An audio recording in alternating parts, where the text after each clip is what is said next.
الحمد لله نحمده ونستعينه ونستغفره ونؤمن به ونتوكل عليه ونعوذ بالله من شرور انفسنا ومن سيئات اعمالنا من يهده الله فلا مضل له ومن يضلل فلا هادي له ونشهد ان لا اله الا الله وحده لا شريك له ونشهد ان سيدنا ومولانا محمدا عبده ورسوله اما بعد فاعوذ بالله من الشيطان الرجيم بسم الله الرحمن الرحيم محمد رسول الله والذين معه أشداء على الكفار رحماء بينهم وقال النبي صلى الله عليه وسلم أصحابي كالنجوم فبأيهم اقتديتم اهتديتم أو كما قال عليه الصلاة والسلام رب اشرح لي صدري ويسر لي أمري واحلل عقدة من لساني يفقهوا قولي ایک مرتبہ درود شریف پڑھیں اللهم صل على محمد وعلى آل محمد كما صليت على إبراهيم وعلى آل إبراهيم إنك حميد مجيد اللهم بارك على محمد وعلى آل محمد كما باركت على إبراهيم وعلى آل إبراهيم إنك حميد مجيد محترم دوستو کوئی خطیب وغیرہ تو میں ہوں نہیں حکم ہوا ہے تو حکم فضولی جو ہے وہ مناسب نہیں تھی اس لیے حکم کے مطابق چند منٹوں کے لیے میں آپ سے کچھ گزارشات کروں گا اور دعا یہ فرمائیں کہ اللہ ہم سب کو عمل کی توفیق عطا فرمائے اصل چیز تو عمل ہے تقریریں تو ہم نے بہت سنی اور بہت کی لیکن کوئی فائدہ نہیں ہے اگر عمل نہیں ہوا ہے اس لیے اللہ رب العزت سے یہ مانگنا چاہیے کہ باری تعالیٰ ہمیں عمل کی توفیق عطا فرمائے اصل جو زندگی ہے وہ اخروی زندگی ہے اللہ نے یہ زندگی دنیا کی دی ہے یہ مزے اڑانے کے لیے نہیں دی ہے یہ تو رب تعالیٰ نے اس لیے دی ہے کہ اپنی آخرت سوار ہو اسی زندگی سے اگر یہ زندگی مزے اڑانے کے لیے ہوتی تو میرا باپ پیغمبر اپنے پیٹ پر پتھر باندھے ہوئے نہ نظر آتا اگر یہ زندگی مزے اڑانے کے لیے ہوتی میرے پاک پیغمبر کے گھروں میں فاقے نہیں ہوتے میرے پاک پیغمبر پر ایسے حالات بھی آئے ارشاد فرمایا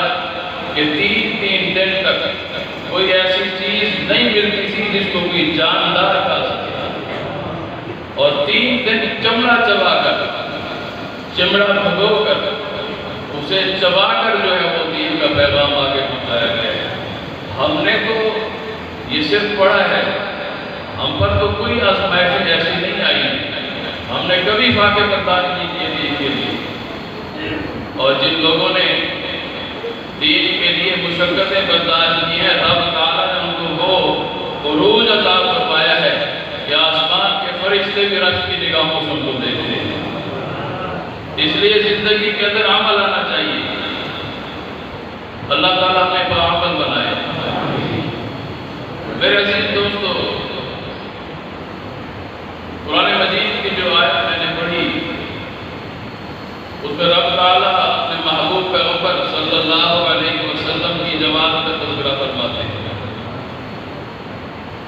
اور پھر اللہ رب العزت نے ہمیں یہ حکم دیا ہے فَإِنْ آمَنُوا بِمِثْلِ مَا آمَنْتُمْ بِهِ فَقَدْ اهْتَدَوْا ایمان اسی طرح لے آؤ جس طرح صحابہ کرام ایمان لے آئے ہیں تو ہدایت یافتہ ہو اور اگر صحابہ کرام جیسا تمہارا ایمان نہیں ہے اب صحابہ کرام کے ایمان کو ذرا پڑھو کہ انہوں نے اپنے ایمان کی قیمت کتنی چکائی ہے آپ حضرات کو بات سمجھ میں آ رہی ہے کہ صحابہ کرام نے اپنے ایمان کی قیمت کیا چکائی ہے اپنی آنکھوں کے سامنے اپنے بچوں کو ذبح ہوتا ہوا دیکھا ہوا اپنا سارا کچھ لٹا کر نبی علیہ السلام کی ذات اقدس پر کبھی کوئی آنچ نہیں آنے دی اور جب کٹ کر اپنا سارا کچھ لٹا کر جب وہ اس دنیا سے جا رہے تھے تو ان کی زبان پر یہی تھا کہ حق تو یہ ہے کہ حق ادا نہ ہوا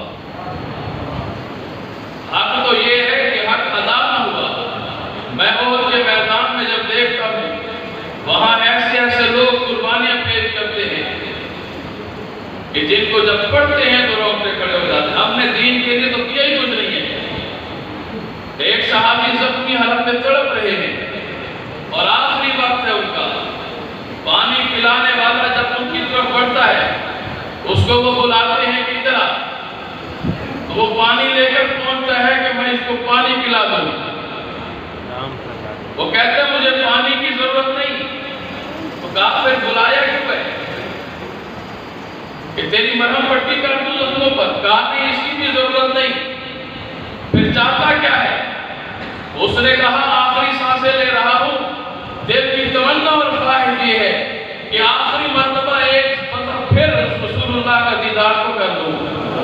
تو یہ مشکیزہ اٹھائے ہوئے اپنی پشت پر اس کو ذرا زمین پر رکھ دے.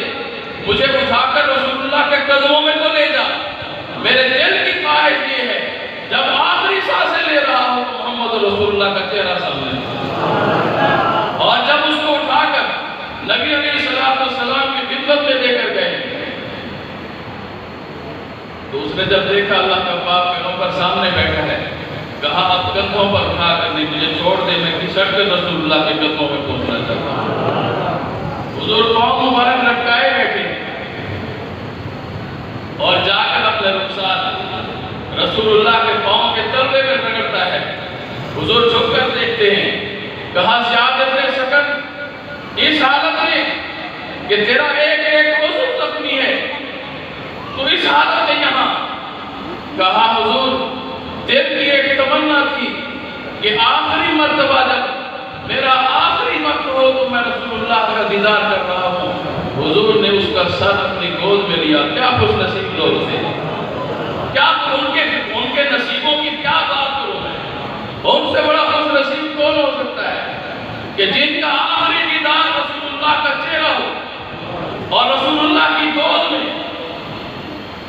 وہ اللہ وحدہ لا شریک کو اپنی جان پیش کر دیں اور یہ کہتے ہوئے جائیں اللہ کے رسول کو کہ یا رسول اللہ اس کا اجر آپ کو اللہ دے گا. آج جب ہم اس دنیا سے رخصت ہو رہے ہیں تو جنت کی خوشبو ہم خود سونگھ رہے ہیں. ہم تو کچھ بھی نہیں تھے. جانور چرانے والے لوگ تھے. اونٹوں کو چرانے والے لوگ تھے. عمر بن خطاب امیر المومنین جب بنا تو وہ برملا یہ کہتے تھے عمر تو کیا چیز تھا. تجھے تو اونٹ چرانا بھی نہیں آتے تھے. اونٹ چرانا بھی تجھے نہیں آتے تھے. اور آج تیرا عالم یہ ہے کہ شیطان بھی تیرا رستہ چھوڑ دیتا ہے. آج تیرا عالم یہ ہے کہ کیسے و کس طرح تیرے نام سے کانپ رہے. یہ عروج تجھے کیوں ملا؟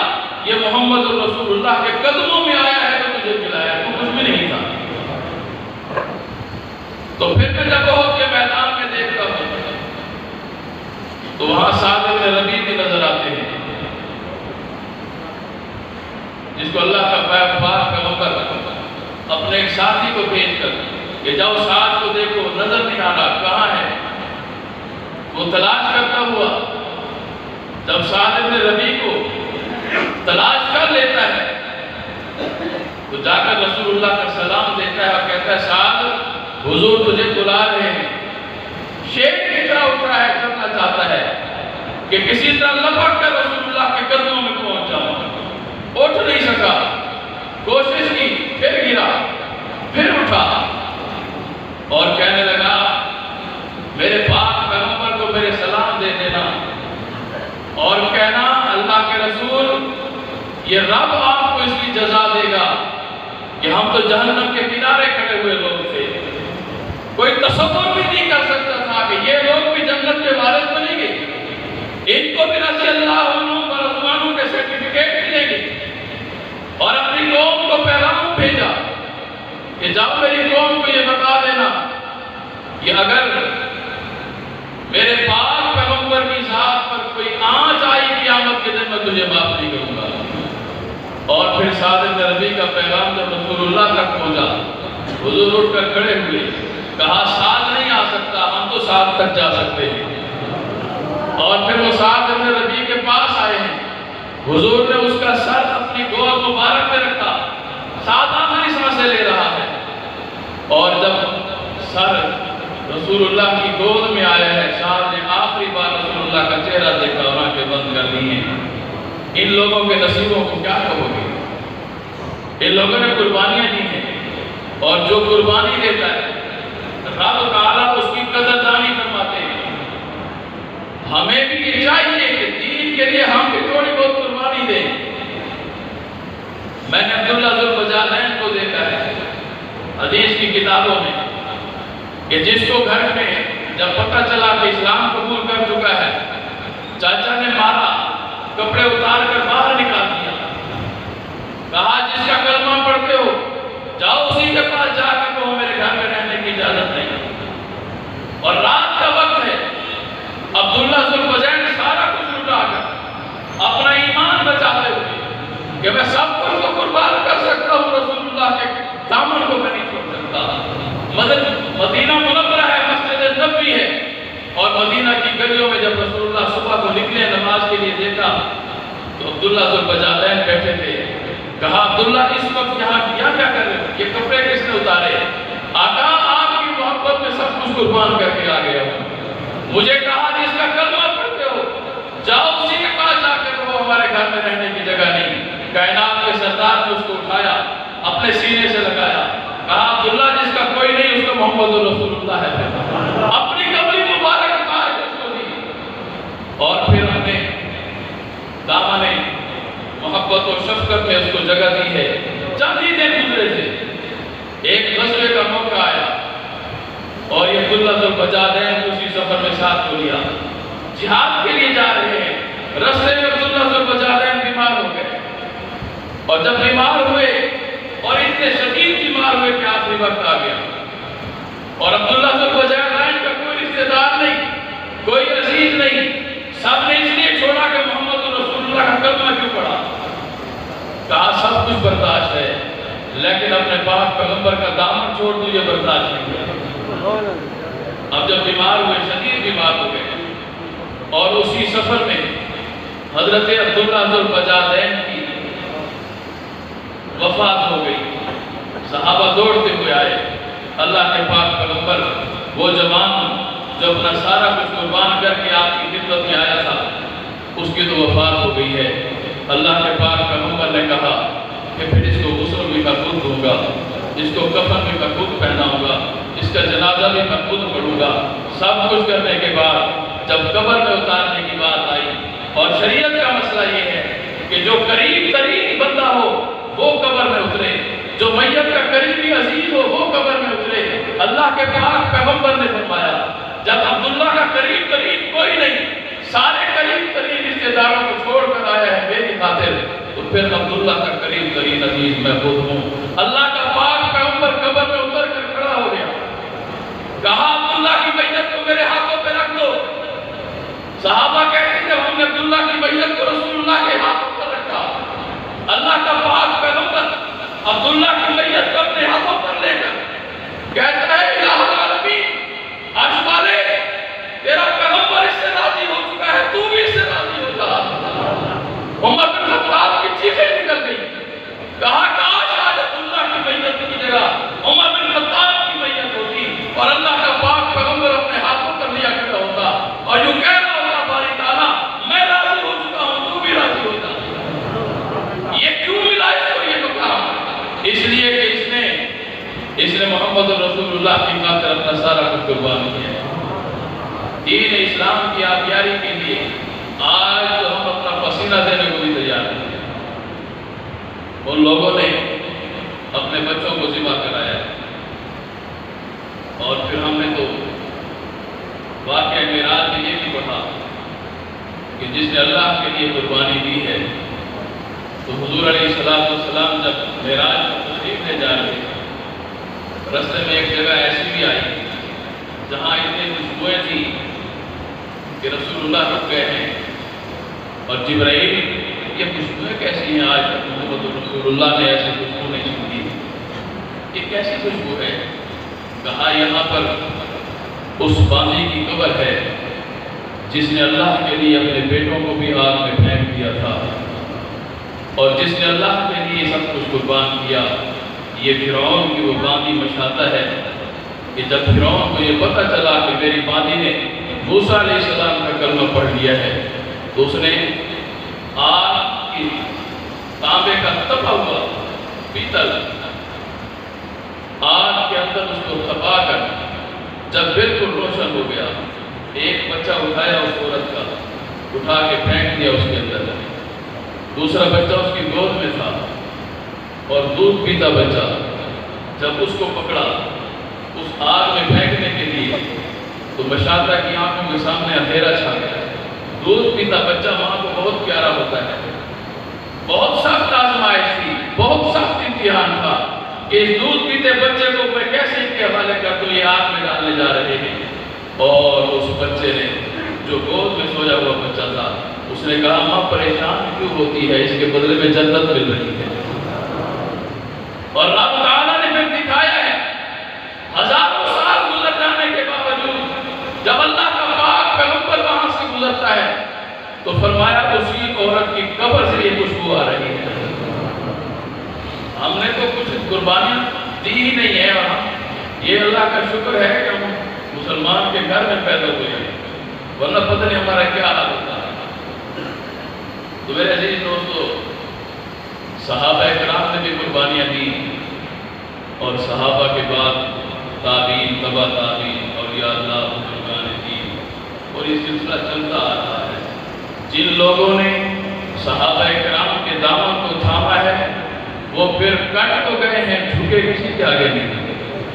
ہم نے اپنے کافرین کو پڑھا ہے، میں نے شیخ الہند محمود الحسن کو بھی پڑھا ہے جو مالٹا کی جیل میں قید تھا، اور کس جرم میں قید تھا کہ اس نے انگریز کے خلاف فتویٰ دے دیا تھا۔ تو مالٹا کی جیل میں قید، اور شیخ الہند مفسر قرآن ہے، زیادہ ٹائم آپ کا نہیں ہوگا، بس ختم کر رہا ہوں بات۔ مفسر قرآن جب ان کی وفات ہوئی ہے اور ان کو تخت پر لٹایا گیا ہے غسل دینے کے لیے، تو غسل دینے والوں نے جب قمیض اتاری پوسٹ پر گوشت نہیں تھا، ہڈیاں ہی ہڈیاں تھیں، چیخیں نکلتی لوگوں کی، یہ کیا ماجرا ہے؟ اور اس کا گواہ صرف حسین احمد مدنی رحمۃ اللہ علیہ تھے۔ وہ حسین احمد مدنی جس نے 18 سال بیٹھ کر روزے رسول پر بیٹھ کر قال اللہ و قال رسول کی صدائیں بلند کی، اپنی داڑھی مبارک سے روزے رسول اللہ کی صفائی کی 18 سال۔ لوگوں نے کہا حسین احمد مدنی رحمۃ اللہ علیہ کو، حضرت آپ بتائیں یہ کیا ماجرا ہے، یہ کیا ہوا ہے کہ جب ہم نے قمیض اتاری ہے پشت پر گوشت میں ہڈیاں تھی، چلنے کے داغ تھے، حسین احمد مدنی رو پڑے، کہا میرے استاد نے کہا تھا یہ میرا راز ہے، راز میرا فاش نہ کرنا، اور آج میں یہ بتا رہا ہوں جب میرا استاد اس دنیا سے چلا گیا ہے اور روزانہ انگریز میرے اس استاد کو تہہ خانے میں لے جاتا تھا، گرم سلاخیں کر کے میری شیخ کی پشت پر مارتا تھا اور کہتا تھا انگریز کے حق میں فتویٰ دے تو ہم چھوڑ دیں گے، اور میرا استاد شیخ الہند کہتا تھا بلال کا وارث ہوں، جان تو دے سکتا ہوں، ایمان نہیں دے سکتا۔ سبحان اللہ۔ میں نے بلال کو دیکھا ہے تکتی ہوئی ریت پر لکھتے ہوئے، میں نے قباد کو دیکھا ہے دہتے ہوئے انگاروں پر لکھتے ہوئے، جس کی چربی سے انگارے کو بھول جایا کرتے تھے، لیکن ایمان کی حرارت میں ذرا بھی کمی نہیں آتی۔ میرے استاد کو روزانہ لے جا کر،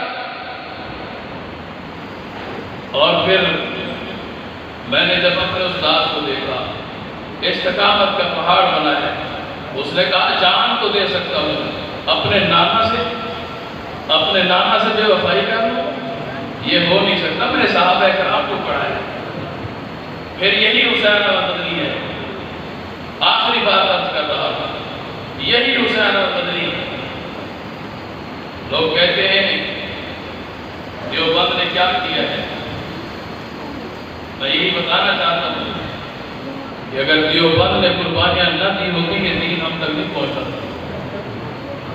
یہی حسین احمد مدنی شیخ الہند کا شاگرد ہے، اور فتویٰ دیا انگریز کی فوج میں بھرتی ہونا حرام ہے۔ کراچی میں عدالت نے کی ہے خالد جنہ حال کے اندر، انگریز جج بیٹھا ہے، حسین احمد مدنی کو پیش کیا گیا، اور جج کہتا ہے حسین احمد یہ آپ نے فتویٰ دیا کہ انگریز کی فوج میں بھرتی ہونا حرام ہے۔ اس نے کہا دیا کیا ہوتا ہے آپ کی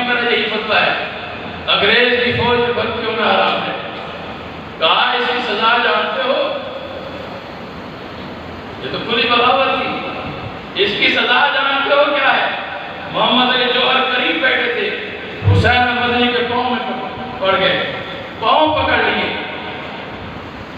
حسین احمد بیان بدلتے بتائیں تیری جان کا دشمن بن جائے گا، اور سید حسین احمد مدنی کہتا ہے کہ اگر آج میں بیان بدلتا ہوں خدا کی قسم ایمان بدل جائے گا۔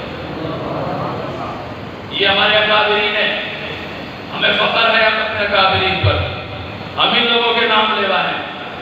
اور جج کہتا ہے پتہ ہے اس کی سزا کیا ہوگی؟ بغل سے کفن نکالا، کہا جج صاحب مجھے پتہ ہے اس کی سزا کا، اس لیے کفن اپنے ساتھ لے آیا ہوں، تیرا دیا ہوا کفن بھی نہیں کرنا۔ ہم ان لوگوں کے نام لیوا ہیں، استقامت کے پہاڑ بن کر یہ دکھا گئے، کاٹ تو سکتے ہیں ٹھوک نہیں سکتے۔ میرے عزیز دوستو، ہمیں بھی چاہیے کہ ہم بھی دین اسلام کے، ہم تو نماز کی خدمت سے زیادہ جو ہے ہمارے پاس رہتی ہو، اتنی تکلیف کی ہم سے برداشت نہیں ہوتی کہ تھوڑا ٹائم نکالیں اللہ کے گھر میں آ کر اللہ کا شکر تو ادا کریں جس رب نے یہ زندگی دی، جس رب نے یہ ساری نعمتیں دی۔ ہمیں تو اتنی بھی فکر اور توفیق نہیں ہے۔ اللہ تعالیٰ صحیح معنوں میں ہمیں صحابہ کرام کا غلام بنائے اور محمد رسول اللہ صلی اللہ علیہ وسلم کی ذات اقدس پر ہم سب کا سب کچھ قربان ہو جائے